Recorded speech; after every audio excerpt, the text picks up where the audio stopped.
প্রধান উপদেষ্টা ডক্টর মোহাম্মদ ইউনূস সহ বাংলাদেশের অন্তর্বর্তীকালীন সরকারের সঙ্গে আগামী সপ্তাহে অর্থনৈতিক সংলাপ শুরু করার পরিকল্পনা করেছে মার্কিন যুক্তরাষ্ট্র।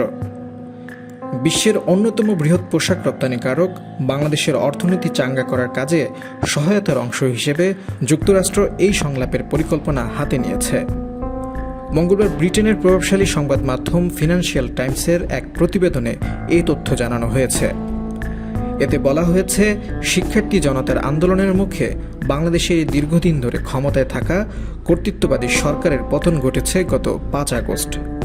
ওই দিন প্রধানমন্ত্রীর পদ থেকে পদত্যাগ করে ভারতে পালিয়ে যান শেখ হাসিনা। তার পদত্যাগের ৩ দিন পর বাংলাদেশে ডক্টর মোহাম্মদ ইউনূস নেতৃত্বাধীন অন্তর্বর্তীকালীন সরকার দায়িত্ব নেয়।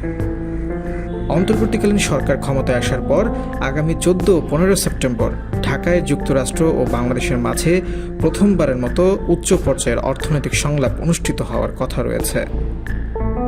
এই সংলাপে যুক্তরাষ্ট্রের প্রতিনিধি দলের সাথে বাংলাদেশের অন্তর্বর্তী সরকারের প্রধান উপদেষ্টা ৮৬ বছর বয়সী নোবেল বিজয়ী ডক্টর মোহাম্মদ ইউনূস ও বাংলাদেশের অন্যান্য জ্যেষ্ঠ কর্মকর্তারা অংশ নেবেন বলে প্রত্যাশা করা হচ্ছে।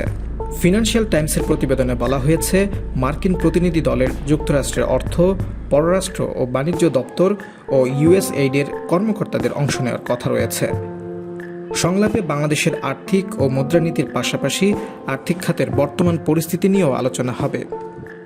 মার্কিন রাজস্ব ও অর্থ দপ্তরের আন্তর্জাতিক অর্থনৈতিক বিষয়ক সহকারী আন্ডার সেক্রেটারি ব্রেন্ট নেইমার বলেছেন, প্রয়োজনীয় সংস্কারের মাধ্যমে বাংলাদেশ তার অর্থনৈতিক দুর্বলতা মোকাবিলা ও নিরবিচ্ছিন্ন প্রবৃদ্ধি এবং উন্নয়ন নিশ্চিতে একটি শক্তিশালী ভিত্তি তৈরি করতে পারে বলে যুক্তরাষ্ট্র আশাবাদী।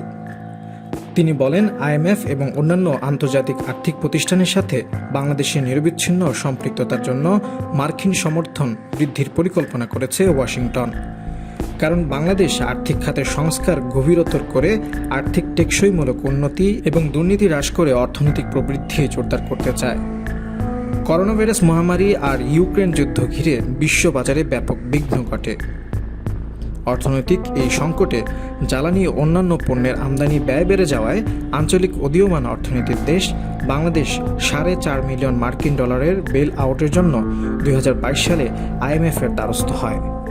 ফিনান্সিয়াল টাইমস বলছে, ঢাকায় অনুষ্ঠেয় সংলাপে মার্কিন যুক্তরাষ্ট্রের সঙ্গে আলোচনায় বাংলাদেশের আর্থিক ও মুদ্রানীতির পাশাপাশি আর্থিক খাতের বর্তমান পরিস্থিতি নিয়েও আলোচনা হতে পারে বলে প্রত্যাশা করা হচ্ছে। মার্কিন কর্মকর্তারা বেসরকারি খাতের প্রতিনিধিদের সঙ্গেও সাক্ষাৎ করবেন।